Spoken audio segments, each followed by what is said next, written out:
XHNEZ 97. En Nesa Radio, sintonizando la libertad de expresión, una estación integrante de la Asociación Mundial de Radios Comunitarias, AMARC, México.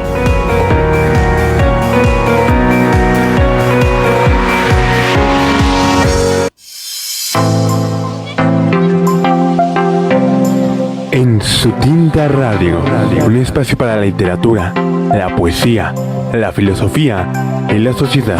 Aquí se lee, se dialoga y se hace humanidad. Bienvenidas y bienvenidos al territorio liberado del pensamiento y la palabra.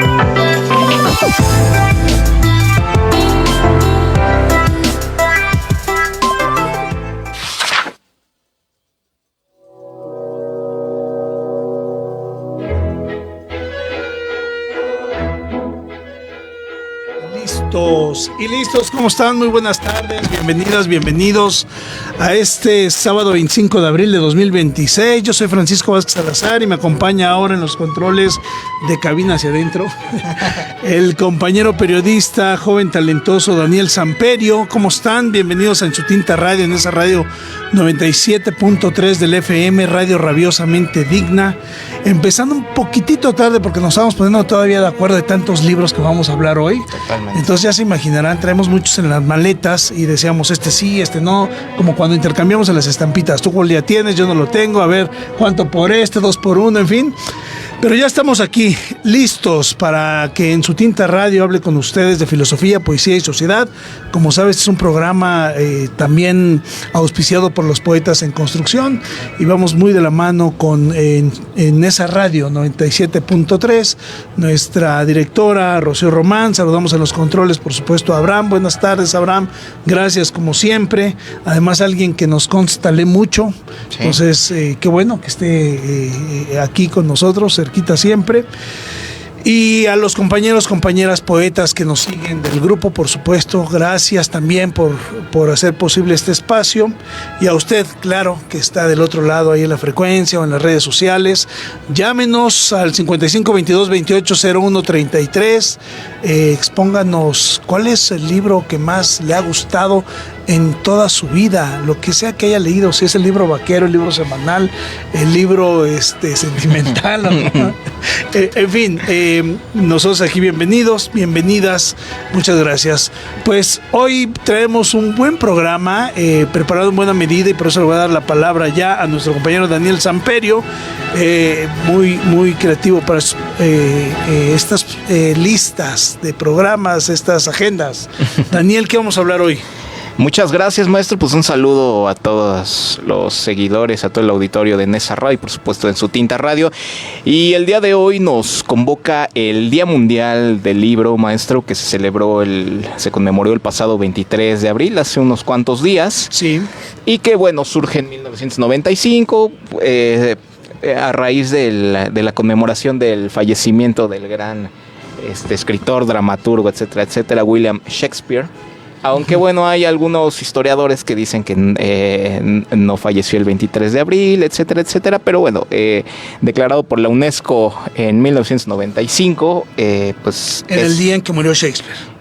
Correcto, sí. Okay, entonces, pues bueno, nos convoca el día de hoy este tema tan importante porque, pues evidentemente, los libros no dejan de ser uno de los formatos más versátiles, más duraderos y que nos abre nos abre muchas posibilidades en torno a historias, a conocimientos, a la posibilidad de imaginar un mundo diferente o a la posibilidad de imaginar utopías, etcétera, o de informarnos o de poder conocer algunas denuncias muy importantes en torno a lo que acontece dentro de nuestra historia como seres humanos. Rápidamente, maestro, unos datos en torno a la lectura, al menos aquí en México. De acuerdo con el módulo sobre lectura, MOLEC 2025, que publica el Instituto Nacional de Estadística y Geografía, el INEGI, esto tiene fecha del 18 de noviembre de 2025, maestro, es lo más reciente de lo reciente. Nadie puede ya mencionar otros datos. Esto es actualmente lo nuevo. En México, 8 de cada 10 personas alfabetas de 12 años y más en 2025 leyeron al menos un libro. Durante los últimos años se ha manejado que ya se lee menos de un libro, etcétera, etcétera. Bueno, al menos el INEGI trae otros datos. Un libro. Entonces, de 12 años y más leyeron al menos un libro, revista, periódico, historieta o página de internet. Más adelante podríamos ir En el último año. Correcto. ¿Qué porcentaje es del total de lectores potenciales en ese fragmento, en ese segmento? Sí, claro. Por ejemplo, del grupo de 12 a 24 años presentó el mayor porcentaje de personas lectoras de estos materiales, el 89.1. Bien. Y por escolaridad lo hizo la población con algún grado de educación superior, con el 93.8%. Bien.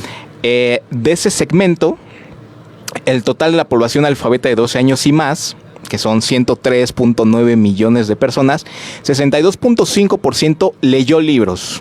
62.5. 6 de cada 10. Más o menos, mexicanos. Sí, totalmente. 45.7 páginas de internet, que vaya, creció bastante, y yo, al menos a título personal, creo que va a seguir al alza. No es para menos, las redes sociales cada vez nos inundan más en diferentes formatos. Bueno o malo, no lo sabemos, a lo mejor lo podemos desmenuzar, pero bueno, es un hecho que va a crecer. Luego, 29.6% revistas, que pues, curiosamente uno pensaría que las revistas ya no tienen van a menos espacio, pero bueno, siguen presentes. 24.8% periódicos. A mí me sorprende, la verdad, pienso que los buen periódicos... número, ¿no? Aunque ahorita les voy a dar otros datos también. Levanté alguna encuestita por ahí, van a ver cosas tremendas.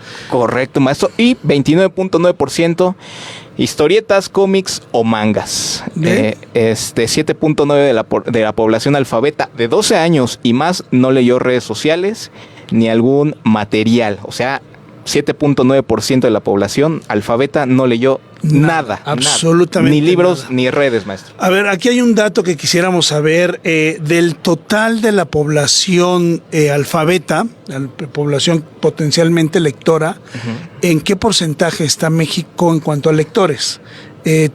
O sea, ya dijimos 6 de cada 10, ¿no? Correcto. Ese es un dato. 6 de cada 10, bueno, en cuanto a la segmentación de qué formato leyó libros. Ah, bien, en cuanto a la segmentación. Los que más leen, además, son los más jóvenes. Correcto, de 12 a 24 años. De 12 a 24 años. Pero lo que quería saber es, ¿qué porcentaje de la población mexicana lee libros? A ver si lo tenemos por ahí. ¿Qué porcentaje? El 62.5%. 62.5% de la población mexicana de algún modo presenta este dato de que lee algún libro. Correcto. Ahora, comparado con otros países, ¿cómo andaremos, Daniel? Ok, no traigo ese dato, maestro, Bueno, pero lo podemos checar ahorita en breve. transcurso. Sí, ahorita en el totalmente. transcurso.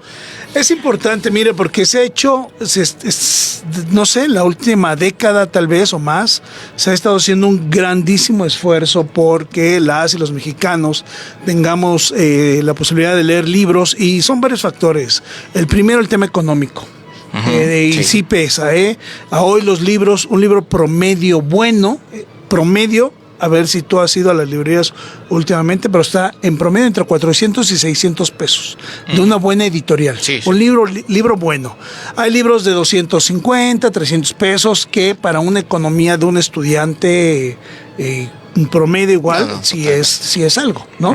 No sé qué tanto, sería un buen estudio saber que las becas que se le están dando a los jóvenes de educación media superior, sobre todo, qué porcentaje estarían destinando a comprar libros. Sí. Yo pienso que no es mucho, habrá que verlo, y habrá que ver si no se puede fijar por ahí algún estímulo que haga ver de, oye, ¿cómo estás haciendo tu beca? Mínimo hay que aparezca un libro en tu estante, ¿no? En tu recámara o en tu sala, etcétera. Pero bueno, este esfuerzo tiene varios factores. Eso, el precio de los libros. Segundo, el acceso. Es decir, ¿qué qué tanto están desplegadas las librerías, así como las preparatorias que quiere la presidenta, que estén cerca de la casa donde están los jóvenes. No, claro. Las buenas librerías, estos marcas, creo que podemos decirlas sin problema, porque además vamos a invitar a que las visiten, a que las lean. Estamos hablando de Gandhi, estamos hablando de Sótano, estamos hablando del Fondo de Cultura Económica, por supuesto. Sí. ¿Qué tan cerca están de los núcleos donde los jóvenes pueden adquirir un buen libro? ¿No? Bueno, los lectores, adultos, etcétera. Afortunadamente, en el caso del Fondo de Cultura Económica ha habido una expansión interesante. Aquí mismo en Ciudad de Nezahualcóyotl, la librería del Castillito, que no está tan lejos pues en cuanto a lo céntrico que puede representar en la ciudad, y seguramente ya hay alguna que yo no he de conocer, pero vamos, esta expansión con todo propósito en lugares emblemáticos y todo, ¿no? Correcto. Y otro factor que puede ser que nos podemos lamentar mucho es si los propios profesores, docentes, alentamos el tema de la lectura. Varios ya se han rendido, estimado Daniel. Nosotros que estamos en la práctica docente todos los días, en nivel superior, he escuchado de varios profesores diciendo, bueno, los chicos ya nos leen, pues a otra cosa, ¿no? A otra estrategia didáctica. Y hay de las dos formas, ¿no? Profesores que no son nada queridos porque sus evaluaciones tienen que ver con lecturas exclusivamente, cuando hoy, por ejemplo, las generaciones son los jóvenes de la pandemia. Sí. Por ejemplo, entonces están, aunque ellos no hubieran querido, la pandemia los llevó a estar en contacto constante con los instrumentos digitales por los cuales adquieres conocimiento. Entonces, imagínate un profesor que les diga, no, tienen que hacer lecturas y sobre eso va la calificación. Y están los del otro extremo que dicen, me rindo, no, vámonos sobre videos, vámonos sobre redes, mucho en TikTok, hay mucha dispersión del conocimiento ahí, etcétera. En fin, varios factores, por eso quería saber el dato. Ya tienes más, ¿no? Sí, correcto. Mire, te tenemos aquí con un encabezado, México sí leen, pero por internet. Sí. Que están a desplazar a los libros. En cuanto a libros, ubicamos el lugar 31 a nivel mundial, entre los países más lectores del mundo, según el ranking de la revista de población mundial. Hay un estudio que no lo publica el diario El País, más bien aparece en el diario El País. Sí. Ahorita checo de qué fuente es, pero es del 2014. Es como el estudio más serio. Pero vaya, 2014 a 2026 ya no sé si considerarlo todavía como tan vigente. Yo creo que ya hubo muchos cambios, sobre todo por el tema de la pandemia, ¿no? Sí. Y la producción digital de muchos contenidos, la distribución de los libros en plataformas, en Amazon, y ahí hay una, no recuerdo ahorita, pero termina en Bill, algo de Bill. Que están muy fuertes en esa distribución de libros. Sí. O sea, sí hay libro físico, ¿no? Entonces, la parte digital te la pueden vender digital, descargas y todo. Y también que te lo manden físicamente, no requieres de una librería, pero igual el acceso a los servicios digitales de la población en general no está todavía acabado. Y entonces, ¿quién tiene acceso a ese libro por el cual puedas decir, ahorita doy un timbrazo a Amazon, tarjetazo, ¿no? Además, y luego ya, que llegue mi libro. Entonces yo creo que ha habido ahí cambios ya en la forma de distribuir. Pero 31, lugar 31. En el lugar 31, correcto. También, por ejemplo, para abonar al tema de las razones que bien mencionaba, maestro, aquí el estudio MOLEC del INEGI lo titula así: población no lectora y cuál es el motivo principal de la no lectura. En primer lugar, falta de interés, motivación o gusto por la lectura, con el 34.6%. Eso es uno. La voluntad de Schopenhauer. Totalmente. En segundo lugar se ubica no tiene tiempo. Ay, que bueno, no sé si no tengo tiempo, estoy jugando aquí mi PlayStation, ¿no? No tiene tiempo, dice con el 32.4. Tercer lugar, yo no lo creería, no porque no porque no lo crea, más bien yo no lo esperaba, más bien problemas de salud, así lo marcan. Y cuarto lugar, prefiere realizar otras actividades, falta de dinero u otros motivos. Que es lo que bien mencionaba, ¿no? La falta de dinero. Sí. Bueno, pues los hábitos, entonces. Sí. Estamos en el tema de hábitos, en el tema de impulso. Mira, también una muy buena parte de la población mexicana, yo se lo platico con el alumnado, les digo, a ver, traten de ubicar, describan la sala de su casa, sobre todo las anteriores generaciones. Hoy no necesariamente es así, pero donde antes en el centro de la sala teníamos, o la parte más representativa de la sala, la pared más grandota y más bonita, pues la pantallota, el modular, ahora bueno, pues la Alexa o esta bocina Bose, etcétera, ¿no? Los recuerditos de 15 años, de bodas, ¿no? Floreros que se robó por ahí la jefa en alguna fiesta a la que fue, ¿no? Y muy bonito, las carpetitas de la abuelita, en fin, libros no hay, como parte de su, ¿no? Entonces, ¿con qué tienes contacto? Creces en esos entornos, estoy hablando de manera generalizada con la gente con la que tenemos contacto, creces en esos entornos y no es algo en lo que te fijes. Y las pláticas además no suelen ser de, oye, te voy a citar lo que dijo Joan Carles Melich en Filosofía de la Finitud, fíjate que dijo esto, no, o sea, vamos de otras cosas. Sí. Entonces, pero bueno, vamos a irnos a una pausa. Tenemos 2 minutitos más. Bueno, quisiera preguntarte. Dígame, maestro. Sobre hábitos de lectura. Sí. Para un joven, estoy hablando de adolescente, ¿qué le podemos recomendar como un buen hábito o un estímulo que lo lleve a recoger un libro, a entretenerse en él? ¿Cuál tú crees que es el primer factor de interés? Estamos hablando de un adolescente. Factor de interés, pues yo creo que tiene que ver mucho, a ver si no me voy mucho por... No, pues es tu recomendación. Creo que es un tema estructural, maestro. Creo que tendría que ver dos factores principales, 2 células importantes, la escuela y la familia. Sí.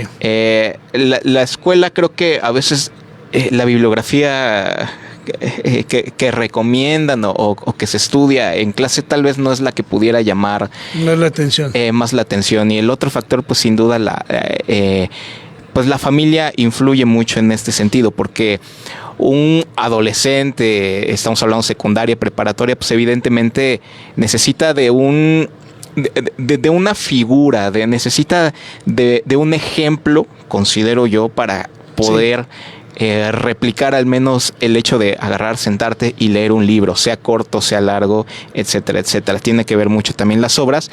Pero antes de irnos al corte, si pudiera yo mencionar algún hábito principal, yo creo que sin duda sería visitar, no sé, alguna librería o biblioteca pública. Creo que podría ser un buen espacio que pudiera motivar por la cantidad de actividades que hay dentro, por la cantidad de géneros que hay dentro de las bibliotecas, sin duda, y es un espacio idóneo que podría despertar esa curiosidad de los adolescentes para abrir un libro. Ahorita lo vamos a tratar de hacer más cercana a la experiencia. Vamos a un corte, estamos en Su Tinta Radio, en esa radio no se vaya. Díganos qué libro es su favorito, llámenos, ya volvemos.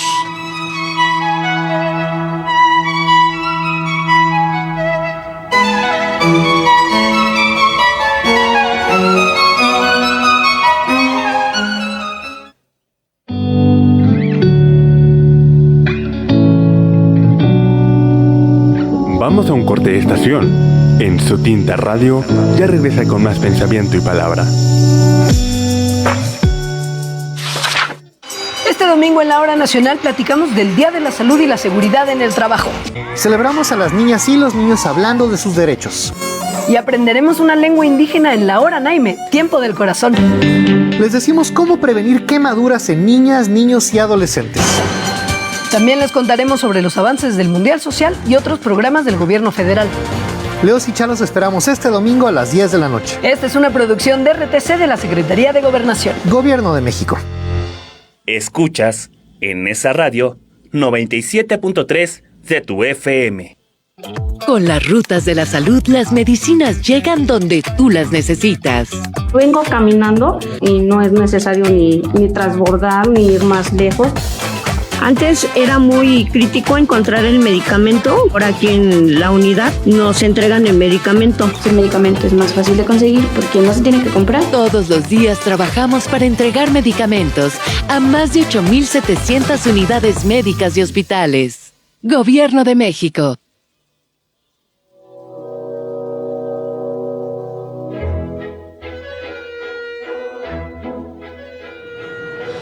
Estamos de regreso en su tinta radio, en esa radio 97.3 del FM, en la reina de la zona oriente del Valle de México. Estamos hablando por el Día Mundial del Libro, de los libros, algunas estadísticas. Luego vamos a pasar, no se vaya, vamos a pasar aquí el compañero se puso muy exigente y dice, a ver, vamos a ver cuáles son los libros de filosofía más importantes del siglo XX.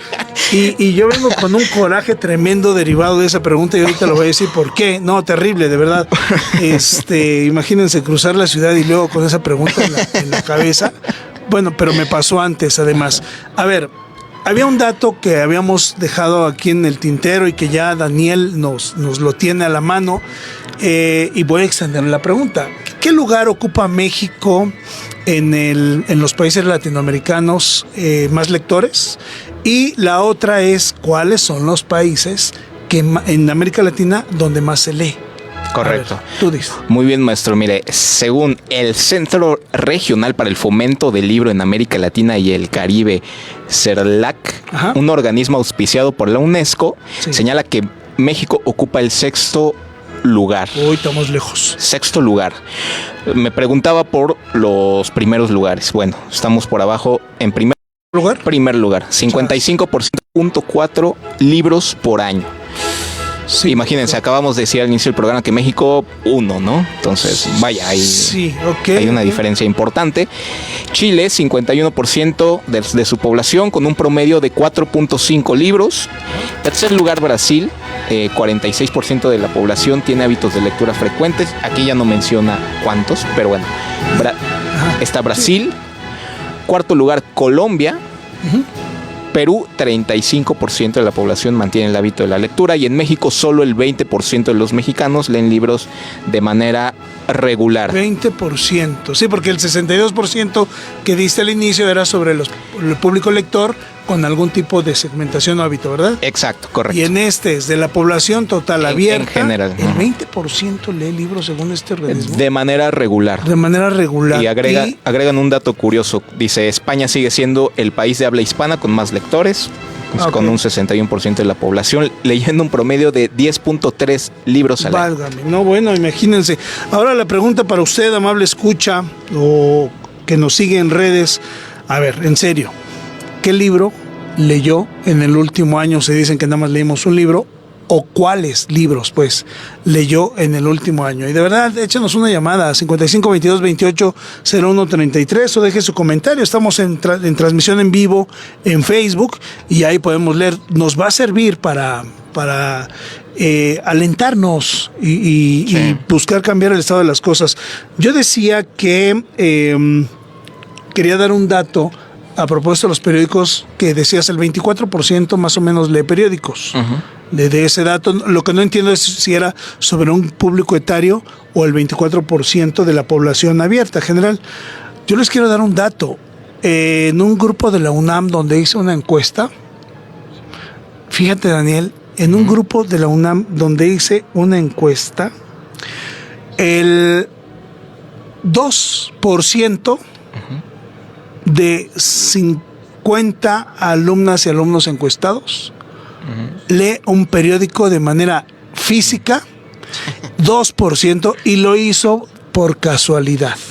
No es que esté suscrito, no es que lo compre, tal. Bueno, ahora, claro, te puedo decir que más o menos la mitad de todo ese grupo, la mitad tiene acceso a noticias vía los kioscos digitales. O sea, sigue a un periódico como por ejemplo El Universal, Reforma, Milenio, de los más mencionados, La Jornada, por supuesto, alguna nota que le llega, etcétera. Pero el hábito de leer un periódico, como podría ser esta parte tan romantizada, ¿no? De un hombre maduro, haciéndose un café, cogiendo el teléfono por la mañana, tomando el solaz, ¿no? A media mañana, en pijama, disfrutando de alguna lectura, un crucigrama, etcétera. No, olvidarlo. Y bueno, aquí en la transmisión nos dice nuestro compañero Asmodeo Hombre Sombra: el libro que más veces he leído en mi vida es Cuentos de Amor, de Locura y de Muerte, del poderoso Horacio Quiroga. Fíjate nada más. Y hemos hablado tanto, muy buen autor, hemos hablado aquí tanto con el maestro Porfirio sobre cuentistas, y a Porfirio le daría mucho gusto saber que leen cuentos de amor, de locura y de muerte. Nos dice del poderoso Horacio Quiroga. Bueno, gracias por la contribución. Ahora sí, vamos a entrar al tema de acuerdo, maestro. Los libros de filosofía más, ¿cómo decías?, más potentes del siglo XX. ¿Y por qué fue mi coraje? Pues porque yo juraba que tenía varios de ellos. Okay. Bueno, no juraba, yo estaba cierto que los tenía. A ver, yo ubico que hay 3 que son esenciales en el siglo XX, que es de Martin Heidegger, Ser y Tiempo. Uno que traigo aquí, que es el de Ludwig Wittgenstein, este autor austriaco, que es el Tractatus Lógico-Filosófico. El Tractatus Lógico-Filosófico, que es filosofía analítica. Ahorita platicaríamos un poquito de qué es eso. Iba a traer el de Ser y Tiempo. Fue mi primer coraje. Dije, ¿dónde está, cabrón? Y el segundo coraje fue, sigue prestando libros, cabrón. Sigue prestando. Y el tercer coraje, ya no le des los libros a los alumnos para que saquen copias. No, pues es que de esos, ¿sabes cuántos se han ido? Digo, espero que los usen bien y queden en buenas manos.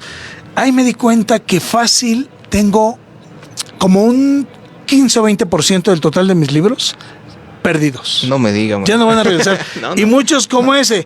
Y bueno, ya dije, Wittgenstein con el Tractatus Lógico-Filosófico, que es filosofía analítica, Ser y Tiempo, que es todo un examen del ser de Martin Heidegger, alemán. Pero no miren, encontré uno muy bueno de él que se llama Carta sobre el Humanismo. También podemos hablar de él. Al final de cuentas, Heidegger siguió haciendo exámenes sobre el ser, adentro y afuera. Aquí discurre mucho sobre un término que es la existencia. Wow. Y juega mucho con eso. Y luego pone ex-sistencia. Y entonces para decir dónde está el hombre, ¿está dentro o está afuera? ¿Cómo hay que mirar? ¿Desde dentro o desde afuera? Todo eso. Y hace la diferencia con existencia, esencia, etcétera. Entonces, quiero decir, sigue escribiendo sobre el tema. Claro. Y ahorita hablamos de su gran aportación. Y el tercer libro, ese sí también no lo tengo, pues no lo encontré. Ajá. Es uno que todo el mundo debemos tener, El Ser y la Nada. De este existencialista, ahora lo vamos a ir al revés, esposo, que fue de la del segundo sexo. De Simone de Beauvoir. De Simone de Beauvoir. ¿Cómo se llama? No, Sartre no es ese. Sí, claro, Sartre. Sí, Jean-Paul Sartre. Y tiene este otro libro que me da mucha risa, su título, La Flema o el Gargajo, ¿qué es? A ver si se acuerdan. La náusea. Bueno, siempre me da risa. Algo así. Bueno. Esos 3 libros como esenciales del siglo XX, según algunos autores. Los repito. El Ser y la Nada de Sartre. De Sartre. Ser y Tiempo de Heidegger, que es un gran descubrimiento, sobre todo en el contexto de las guerras del siglo XX. Sí. Y el Wittgenstein, que es como una continuación del debate que hubo, yo así lo veo, entre el Círculo de Viena, que fueron estos filósofos provenientes de la físico-matemática para defender la ciencia, digamos, desde el positivismo muy fuerte, ¿no? La evidencia en la ciencia, la razón en la ciencia, el Círculo de Viena. Luego llegan estos que es, te voy a decir Adorno, no es Karl Popper. Llega un poco a romper, que habla de la realidad crítica o el realismo crítico, que es un poco, sí, pero vamos viendo otros factores para ver a qué le llamamos lo científico, el tema de demarcación, que es lo científico, el tema del falsacionismo, ¿no? Hay teorías que se descubren más por lo que no son, o sea, por lo que descubres que el no, que el sí. O sea, te aferras a decir, voy a descubrir esto. Y si descubres el error, por ejemplo, te ayuda a continuar con el conocimiento porque desechas esa filosofía. El famoso atributo del cisne blanco y el cisne negro. Si hay chance lo platicamos, si no me invitan otra vez. Y luego viene el tema de la filosofía analítica, donde todo lo posa en el lenguaje. ¿no? O sea, el lenguaje como el constructor de lo social, de lo científico, de todo lo que representa el hombre, pero no como los semiólogos, no como lo hacía Saussure, por ejemplo, en su momento, que luego se queda en una lógica comunicacional solamente. No, se queda en una lógica de construcción del mundo. Y entonces un análisis, por eso se llama filosofía analítica, a cómo construimos el mundo a partir de cómo construimos las palabras, cómo las usamos, las enunciaciones, los giros idiomáticos.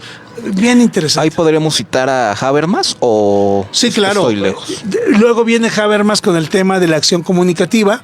De hecho, uno de sus libros puede ser capital en el siglo XX como filosofía, es de la teoría de la acción comunicativa. Nada más que lo abre mucho más porque lo relaciona con la construcción de la democracia. O sea, ya más, digamos, yo sujeto hablante soy un sujeto democrático y como sujeto democrático soy un sujeto colectivo y mis actos son comunicativos en virtud de que no solo soy lo que yo digo en mi intención, sino aportan a ser sociedad, pero ya desde un ámbito más sociológico, democrático, abierto, etcétera. Bueno, totalmente. Pero tú traes otros, a ver, tú dilos, pero mi coraje fue por ese, que no encontré muchos de los que... de los que ya mencionó, maestro, sí. Vaya, son los Ahora, que traía. Di los que me llama la atención, por ejemplo, el Ser y el Tiempo, en el que justamente Jürgen Habermas comentaba que es probablemente la obra filosófica más importante del siglo XX y además es la más importante de Europa desde Hegel. Sí. Así lo menciona. ¿Por qué? Porque, bueno, pues se plantea el estudio del ser antes de la metafísica, etcétera, con esta crítica que hacía... Sí, ahorita nos dicen. Ajá. Que hacía Heidegger al tema de que durante 2500 años, así lo dijo, los filósofos no habían estudiado nada. O sea, o había sido innecesario, había sido... No era esa la materia de estudio en su totalidad. Entonces Heidegger dice, no, a ver, el tema de la metafísica... yo la desecho, nos vamos directamente con el estudio del ser. Se me olvida el término del hombre, el Dasein. El Dasein, el ser ahí. ¿No? El Dasein. Es el gran... En efecto, el Dasein es el quiebre de la trascendencia real del ser humano en el mundo. El Dasein es la gran pregunta, la gran interrogación o la gran afirmación de lo que somos. El Dasein, el ser ahí. El ser ahí, por ejemplo, en un joven universitario que no tiene mucho contacto con la pregunta, con la filosofía, ¿no? Yo afortunadamente doy una materia en primer semestre en la UNAM que se llama Epistemología de las Ciencias Sociales. Y desde allí, claro, tengo la oportunidad de engancharlos con este tipo de revisiones. Digo, no traen la mayoría alguna noción filosófica que los lleve a entender si nos vamos desde la filosofía pura a entender las cosas. Pero cuando les dices qué significa sin mayor contexto, el Dasein, el ser ahí, pues, a ver, ¿qué es el ser ahí? No saben qué es el ser estrictamente, no saben que hay una, desde la parte ontológica, ¿no? El ente y el ser, la diferencia. Se las explicamos poquito y luego ya entramos. ¿Qué es el ser ahí? Y viene toda una atribulación, entrar y salir en ti, porque es el ser allí en mí. Yo en el mundo. Mi presencia en el mundo, yo como una irrupción, yo como un discurrir, yo haciendo marca, yo haciendo huella, el mundo como mi medida o al revés, yo como la medida del mundo. Y entonces es un engrandecimiento del espíritu. ¿Te das cuenta? O sea, cuando vemos temas de la persona, les digo, oigan, les tengo una noticia que es muy buena, pero para algunos que estén deprimidos y tengan ansiedad y cosas así, es mala. ¿Cómo que mala? Sí, les voy a decir. Todos los seres humanos, por ser personas, somos dignos. Y seguramente lo van a poner como una mala noticia para ustedes, porque quisieran que alguien les dijera, sí, cierto, eres desechable, sí, cierto, si tu novio te dijo eres una basura o tu novia te dijo eres una basura, sí, cierto, hay que creérsela porque en efecto es lo que él dice y todo. No, la noticia es por ser persona, por ser humano, aunque no quieras, es inmanente, está en ti, eres digno. Entonces cuando eso no, les digo, es buena noticia para en general porque dices, claro, no tengo que hacer mayor cosa. Más que ser, más existir, ya vales un chorro, ya eres digno. Cuando los llevas a esta gran cuestión de el ser allí, sin haber leído y entrar completamente a lo que es, pero llevas por estos devaneos, ¿no? O sea, tú hacia adentro, tú hacia afuera, tú en el mundo, tú pesando, tú gravitando, tú haciendo que algo pase o no, y les pones muchos ejemplos. En ese momento seguramente estás por tomar una decisión. Él sí te va a llevar a una cosa, él no te va a llevar a una cosa. Pesa o no pesa lo que piensas, pesa o no pesa lo que dices, y los puedes llevar más lejos. Eso que decidiste, ¿qué tanto afecta? ¿Te afecta nada más a ti? No, pues afectó a tu círculo familiar, afectó a los amigos, afectó a la universidad, afectó a muchas... Sí. Ese ser ahí, ese estudio del ser tan bravo, ¿no? Híjole, no nos va a dar mucho tiempo, mira, ya cuánto, pero en fin, es una invitación a que sí busquemos cuál es nuestro libro del siglo XX, desde la filosofía que nos gusta mucho, y una defensa de la filosofía. Fíjate que recientemente vi una encuesta en TikTok de jovencitos universitarios, que cuáles son las que consideran las materias más fáciles, no las materias, las carreras más fáciles en la UNAM, ¿no? Que han de ser las más fáciles, y salió la filosofía. O sea, pero yo creo que lo quisieron decir a lo mejor las más desechables, tal vez, no sé. Menos utilitarias. Menos útiles, tal vez, pero ni fácil, ni no útil, ni nada. Les voy a decir la parte más importante de la filosofía, que es todo. Que es todo, absolutamente todo. No es solo leer a un autor o comprender un tiempo o pensar, reflexionar, analizar, pensamiento crítico. No. Desde la epistemología piénsenlo. O sea, la construcción de conocimiento. ¿Qué es la filosofía? La que ayuda a establecer sistemas de pensamiento. Sistemas de pensamiento. Validarlos y con base en eso comprender el mundo. Y por comprender el mundo es alentarlo o desecharlo. ¿Me explico? Todo eso te va a dar una explicación de la parte política, por ejemplo, de la parte social, de la parte cultural y todo.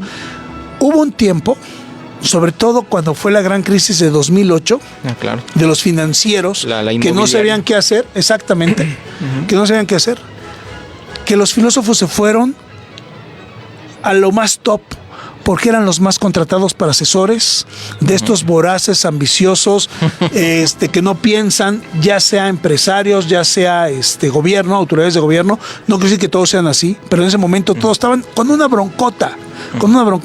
Les faltaba mucha información, mucho sentido común, mucho conocimiento de causa-efecto.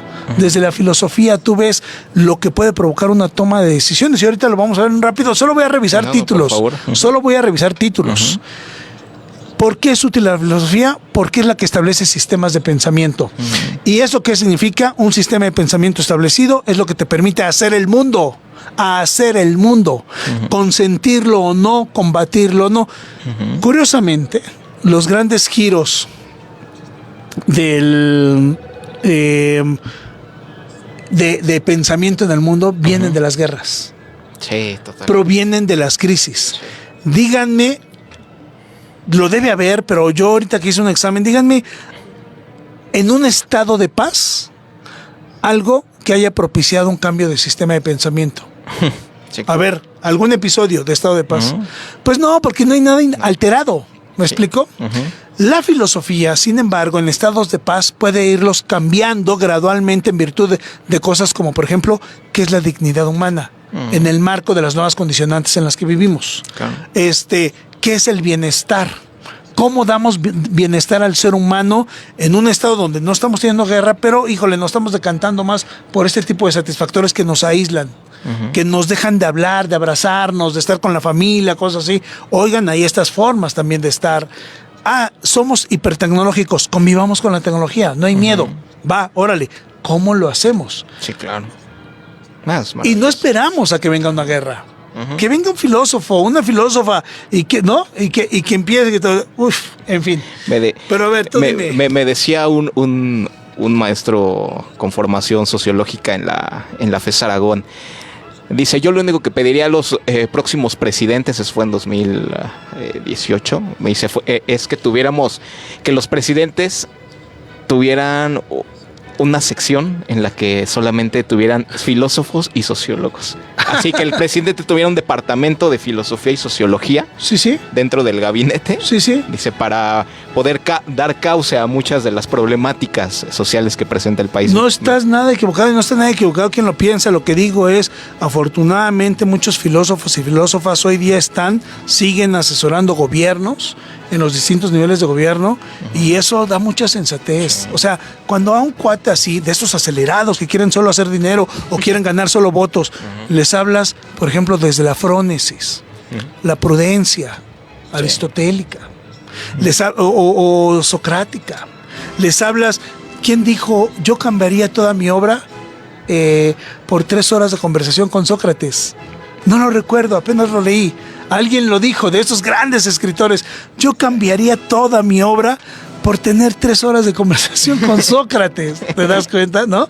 Imagínate a qué estados de... Ahora, fíjate, estoy diciendo algo, y para todo el público en general, el pensamiento desde la filosofía nos proporciona estados bárbaros de felicidad. Incontestables, incomparables. Nos puede meternos en un estado de euforia, de creencia, de esperanza, como no tienen idea. Ahora déjame preguntarte a ti algo con relación a, en el siglo XX, pensadores mexicanos, porque ahorita hablamos de los europeos y esa es una crítica.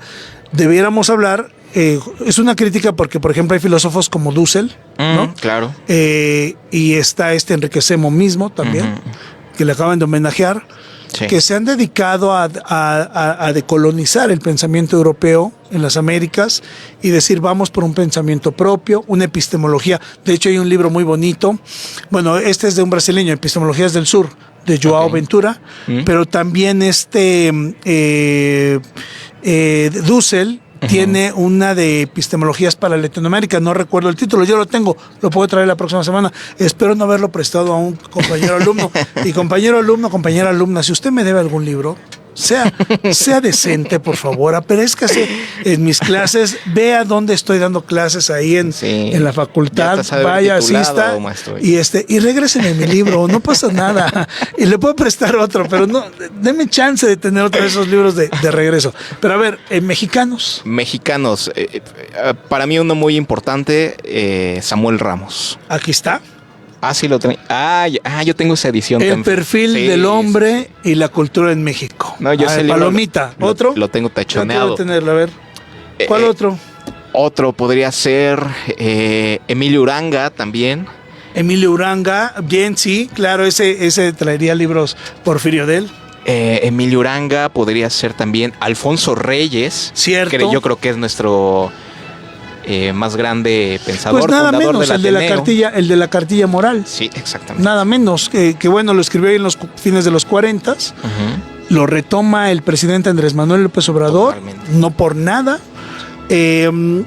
Ahora, es cierto que hay unos autores en los que se basa Alfonso Reyes para hacer esta cartilla moral, sus preceptos, pero después de Alfonso Reyes hay muchas ediciones más fundamentadas en lo que Alfonso Reyes piensa. Es muy buena, se la recomendamos, la cartilla moral.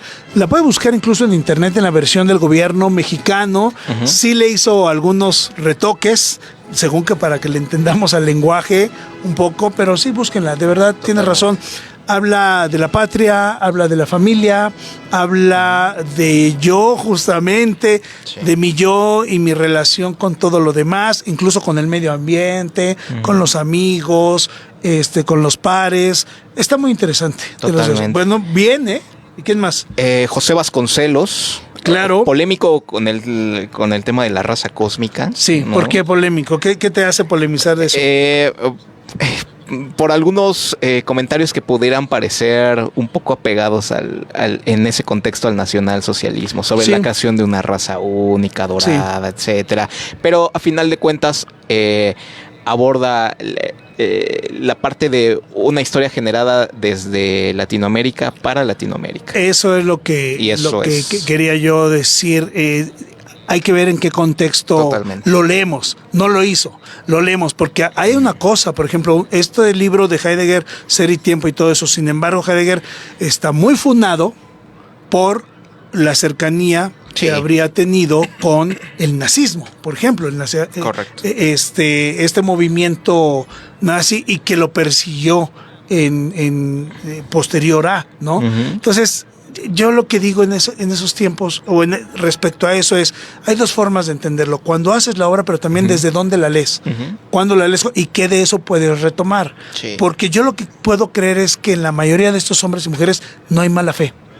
Quienes cultivan el pensamiento, quienes se dedican a construir ideas y las transmiten, decía Levinas, el acto de enseñar, de transmitir ideas, es el acto más humano que puede existir. Es la entrega, decía él. Sí. Es la entrega más honesta de un humano a otro. Aquí tenemos un libro de Levinas que también les recomendamos, Humanismo del otro hombre, un libro que la rompió desde la filosofía levinasiana, Humanismo del otro hombre. Bueno, totalmente. Está Paz, ¿no? Sí, claro. Octavio Paz, El laberinto de la soledad, evidentemente, y bueno, postdata y todo lo que venga. Sí, los posteriores. También polémico por muchas cosas. Releía algunos textos, y bueno, en el tema de la mujer, por ejemplo, la mujer y su sexo, por ejemplo, y su forma de entrega en un acto amoroso y todo eso, todo lo que él dice respecto a, es algo claro que hoy puede ser muy condenable, polémico, directamente señalado, ¿te das cuenta?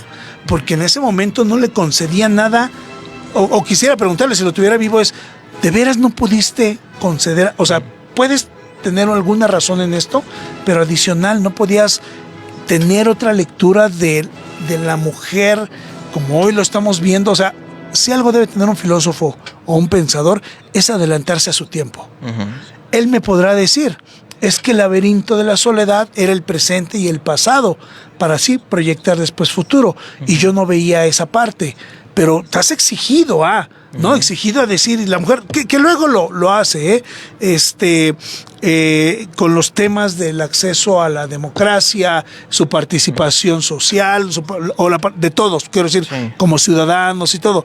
Pero lo que sí no le podemos regatear es su sistema de pensamiento. Sí, claro. Que forma muchas generaciones. Ese sistema de pensamiento, en la revista Plural, en la revista Vuelta, en la revista Taller, en Barandal, si no estoy mal, se llamaba Barandal. En fin. José Revueltas, ¿cómo ve? Sí, muy marcado en una ideología. Sí. Definitivamente. Casi militante, ¿no? Sí, y se vale. Y si tú quieres ir a una parte con toda la honestidad a recoger trazos de él, sí, perfecto. Revueltas, no. Lo maravilloso de él es que no le da vuelta a las cosas, ¿no? Y sabemos, frente a aquí vamos a estar dialogando. Pero bueno, mira, hay dos, antes de terminar, que son del siglo XX. Bueno, hay varios del siglo XX que está Slavoj Žižek. No encontré un libro de él, dije, yo tenía al menos uno, no, tiene un tiene hasta libros de la pandemia, para que te des una idea, o sea, está como Byung-Chul Han. Sí, no lo sé pronunciar, pero también... Bueno, o sea, libro tras libro, yo tengo algunos de ellos, sí encontré, no lo quise traer, porque no me gusta tanto, sobre todo en la última parte, pero hay cosas muy maravillosas. Por ejemplo, esto que se llama La Sociedad del Cansancio, Desde el Poder, hay uno que se llama así, Al Centro del Poder, o Desde el Poder, lo leí, me gustó, pero ya después pienso que se empezó en un solipsismo, ¿no?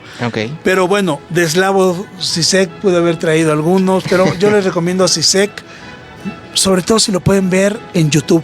Sí, claro, sus conferencias. Vean así Žižek, Žižek. Vean conferencias de Žižek sobre el amor. Sí. El amor y la política, por ejemplo. Es que es radical el cuate. Hay una que le va muy bien, llena los auditorios. Totalmente. Así le hacen fila para entrar. Hay una que me gustó mucho que la da en una universidad de Argentina. No sé si es Buenos Aires o Rosario, no lo sé, no lo recuerdo.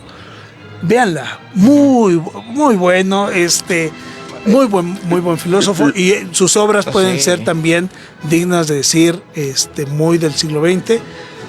Sloterdijk, alemán, libro Muerte aparente en el pensar, que es sobre la filosofía y la ciencia como ejercicio.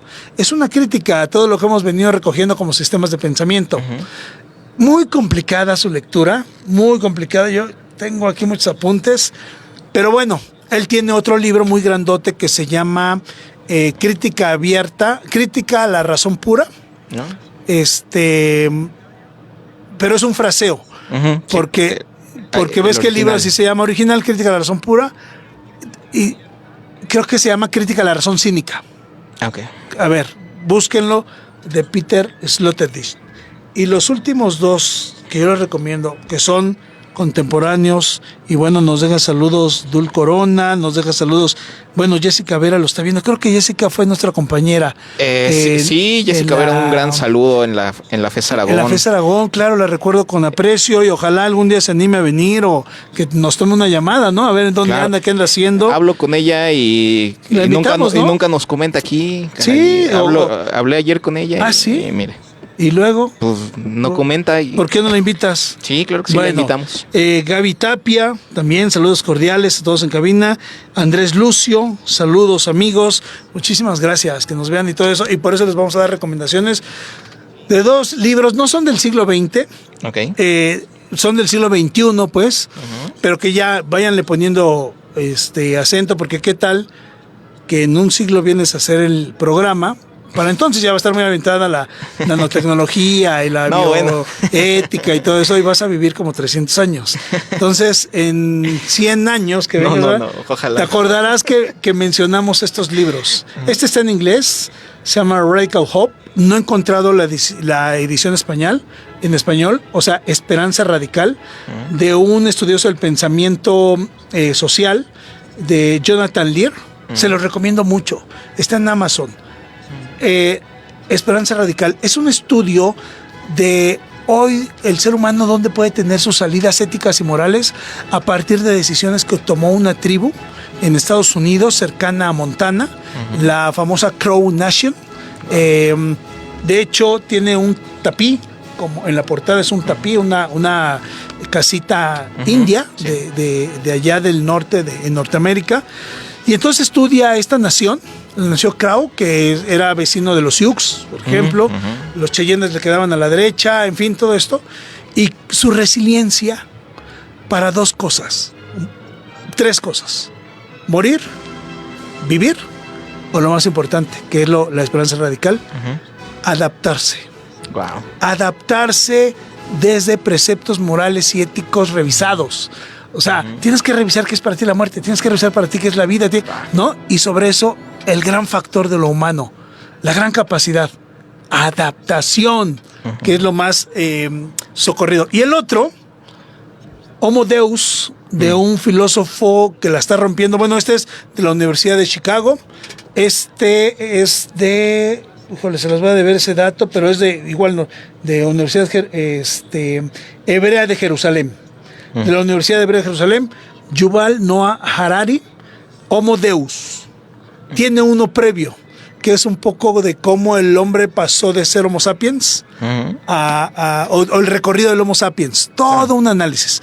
Y luego Homo Deus, el futuro. El futuro desde este hombre que somos. Léanlo, está recién salidito, como recomendaciones de filósofos del siglo XXI.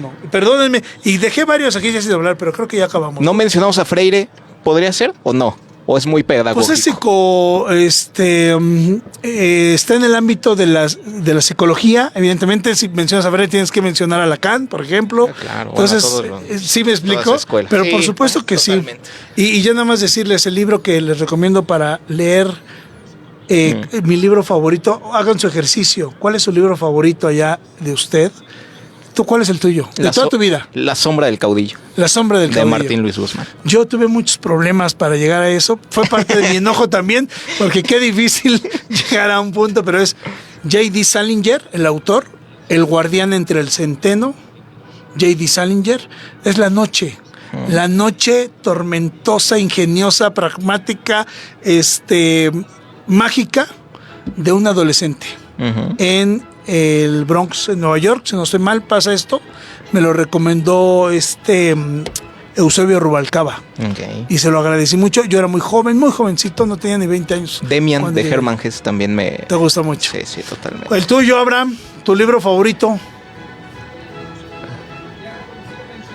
¿Cuál mencionaste?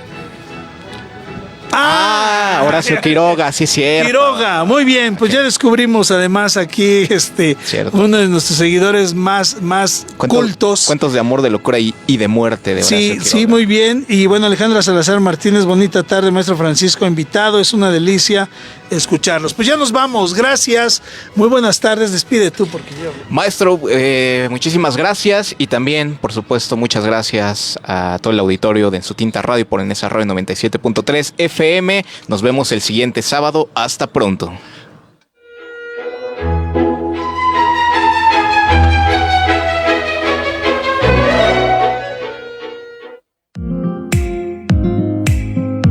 Un capítulo se cierra y se abre otro que juntos disfrutaremos en nuestra siguiente emisión.